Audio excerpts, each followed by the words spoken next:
So ఇప్పుడు నాగ చైతన్య శోభిత మ్యారేజ్కి సంబంధించి కూడా ఎన్ని స్పెక్యులేషన్స్ అంటే వీళ్ళిద్దరి వల్లే సమంత కూడా విడాకులు తీసుకొని పోయింది, తను దూరం అవడానికి కూడా శోభితనే కారణం, ముందు నుంచి కూడా వీళ్ళకి రిలేషన్స్ ఉన్నాయి అనేది. సో రెండు రకాల వాదనలు, ఒకవైపు నాగ చైతన్య గురించి మాట్లాడే వాళ్ళు సపోర్ట్ చేస్తూ, సమంత గురించి మాట్లాడే వాళ్ళు సపోర్ట్ చేస్తూ, ఇదంతా ఓన్లీ వాళ్ళ ఫ్రీడమ్. సో ఇప్పుడు వీళ్ళందరూ కూడా they doing it for entertainment. ఆ ఇష్యూ అనేది కేవలం ముగ్గురికి సంబంధించింది, Chaitanya, Samantha and of course Sobhita garu. You know బయట వాళ్ళు మాట్లాడితే అందరూ మాట్లాడతారు. పొద్దున్న లేస్తే మనం మాట్లాడకుండా ఏంటి చేసేది? కొంతమంది ఇండివిజువల్గా మాట్లాడచ్చు, కొంతమంది మీడియాలో మాట్లాడచ్చు, కొంతమంది ఇందాక చెప్పారు కదా ఆడు స్వామి వాడేదో ఒక ప్రిడిక్షన్ ఇవ్వచ్చు, ఇలా రకరకాలు ఉంటారు. అదంతా కూడా సోషల్ ఎంటర్టైన్మెంట్. డైరెక్ట్లీ ఎఫెక్ట్ అయ్యే పీపుల్ ఆ ముగ్గురే. ఆ ముగ్గురు ఏమనుకుంటున్నారు మనకు తెలియనప్పుడు దాని మీద మీరు ఎంటర్టైన్మెంట్ కోసం చేయండి, మనకు సంబంధం లేదు. సో ఇప్పుడు నాగార్జున గారు మీకు చాలా క్లోజ్, పెళ్ళికి పిలిచారనుకోండి వెళ్తారా? నో, నాగార్జున కూడా పిలవడు ఎప్పుడు రారు అని అర్థం ముందు నుంచి. నాకు పెళ్ళిళ్ళకి వెళ్ళటం one of the biggest issues ఏంటంటే అందరు నవ్వుతా మాట ఏం చేస్తున్నారు ఈ మధ్యన. నాకు అలాంటి కైండ్ ఆఫ్ ఫార్మల్ కాన్వర్జేషన్స్ అంటే నాకు చాలా చిరాకు పడుతుంది. అందుకని అలాంటి ఈవెంట్స్కి వెళ్ళను నేను ఎప్పుడు. నేను పెళ్ళిళ్ళకి, అదే చావులు కూడా వెళ్ళను. సేమ్ పెళ్ళిళ్ళకి చావులకి రెండు ఒకటే నా దృష్టిలో.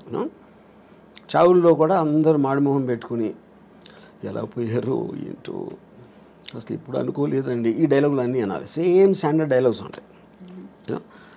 అందుకని ఈ రెండు పెళ్ళిళ్ళకి చావులకి ఎప్పుడు వెళ్ళాం. స్ట్రాంగ్ స్టేట్మెంట్ కదా. సాంగ్ అంటే నా ఫీలింగ్ అది. రెండు ఒకటే. చావు అంటే మీరు వేరే లోకం వెళ్ళిపోతున్నారు అనుకుందాం, పెళ్ళి కూడా మీరు వేరే లోకంలోకి వెళ్ళిపోతున్నారు. సో పెళ్ళి చావు రెండు ఒకటే అనడం అనేది అంత ఈజీ కాదు కదా. ఈజీగా కష్టం కాదు కదా, అది నేను అనుకునే ట్రూత్. అది పెళ్ళి అనేది మీ ఫ్రీడమ్ కోల్పోయి ఒక జైలుకి వెళ్తున్నారు. ఇక్కడ కూడా మీ లైఫ్ బతికే ఫ్రీడమ్ కోల్పోయి చచ్చారు. ఆ రెండింటికి సిమిలారిటీ ఉందా అనేది నా బిలీఫ్. అది. సో ఇలా మాట్లాడడం బ్యాడ్ కావచ్చు, కాకుంటే రాము గారితో మాట్లాడవచ్చు.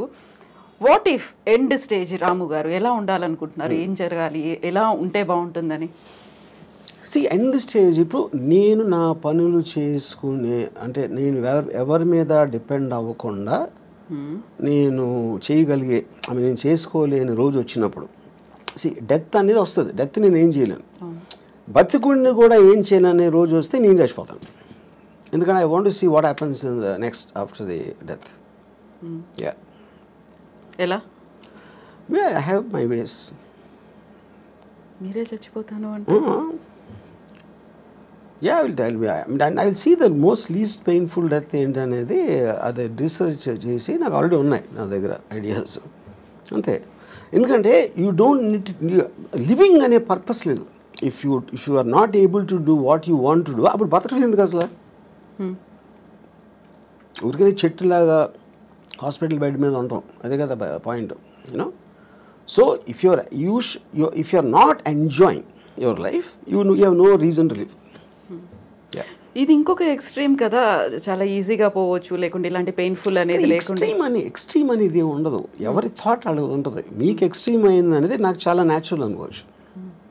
Extreme is by definition is one persons perspective another person, అంతే కదా. ఎక్స్ట్రీమ్ అంటే ఇప్పుడు మీ దానికి ఉన్న దానికన్నా ఇంకా ఎక్కువ డీపర్ ఇంటెన్సిటీతో నమ్ముతూ ఉంటే అది ఎక్స్ట్రీమ్ అవుతుంది. ఇప్పుడు టెర్రరిస్ట్ ఉన్నాడు, ఎక్స్ట్రీమ్ అని ఎందుకు అంటాం ఎక్స్ట్రీమిస్ట్ అని? వాడి కోపాన్ని అంత నిర్వహించబడుతున్నాడు, చంపేస్తున్నాడు, బాంబులు పెడుతున్నాడు. అది మీరు చేయరు. మీరైతే మా అయితే తిడతారు, మా అయితే కొడతారు, లేకపోతే మా అయితే అరుస్తారు. వాడు దానికి వెళ్తున్నాడు. ఇలాంటితో వర్కౌట్ అవ్వని ఆడు నమ్ముతున్నాడు. కానీ ఎక్స్ట్రీమిస్ట్ ఎవడు వాడు ఎక్స్ట్రీమిస్ట్ అనుకోడు కదా, వాడు నమ్ముతూనే చేస్తున్నాడు అది. యా. సో పెయిన్లెస్గా ఉండాలి, ఈజీగా స్మూత్గా ఉండాలి అంటే రీసెర్చ్ చేస్తున్నారు. Yeah yeah yeah. అందులో సూసైడ్ కూడా ఉందా?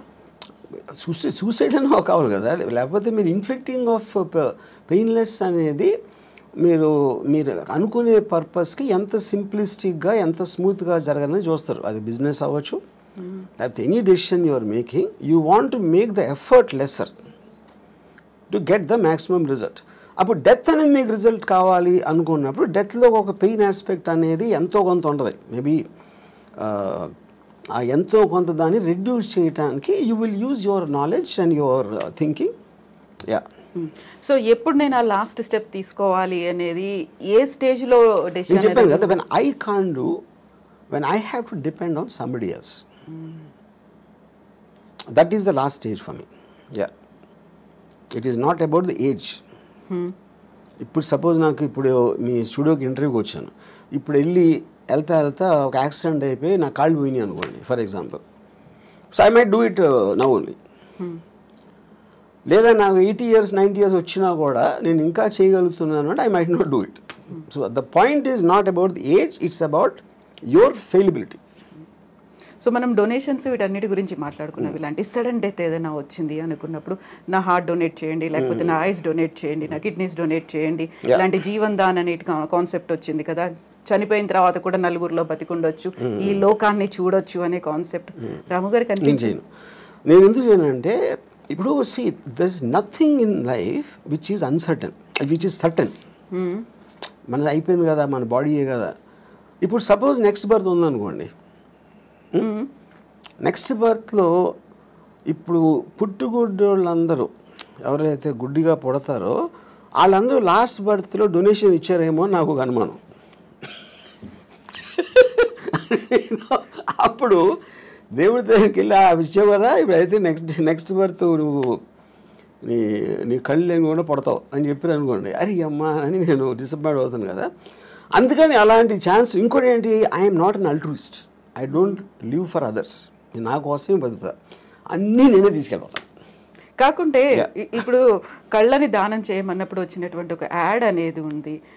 నెక్స్ట్ జన్మలో మీ కళ్ళతో ఈ ప్రపంచాన్ని చూడొచ్చు, అందమైన ప్రపంచాన్ని చూడొచ్చు అనేది. కళ్ళు అనేది it's a device. The only thing which perceives everything is the brain. బ్రెయిన్లో కూడా ఉన్న కాంప్లెక్స్ బ్రెయిన్ మ్యాటర్ కాదు కదా. దేర్ ఇస్ బ్రెయిన్ అనేది యాక్చువల్లీ ఒక ఎగ్జాక్ట్లీ మీ కళ్ళు రిజిస్టర్ చేస్తున్నాయి, దాన్ని బ్రెయిన్ పర్సీవ్ చేస్తుంది. Every kind of a sense you have, whether it is your hearing or whether it's your touch or your vision, all of them are functions of the brain, of the mind, which is a thought. And thought doesn't have form. So a thought అనేది మనకి ఇప్పటివరకు తెలియదు అదేంటో అసలు exactly why does a bunch of thoughts and feelings should have a human body అనేది నా one of the biggest questions నాకు. So అప్పుడు అది దానికి లేనప్పుడు మనకు అంత అన్సర్ట్ అయినప్పుడు ఉన్నవన్నీ ఎందుకు మంచిదని తీసుకెళ్ళిపోవడం బెటర్ నాతోనే. అందుకని నేను డొనేట్ చేయను. దెన్ వాట్ అబౌట్ డబ్బు? ఇప్పటిదాకా సంపాదించిన డబ్బుని ఏం చేస్తారు మరి? అది మీతో రాదు. No of course see whatever might not have any value నేను కూడా తీసుకెళ్ళాను కదా. అవును, తీసుకెళ్ళలేరు. నా బాడీ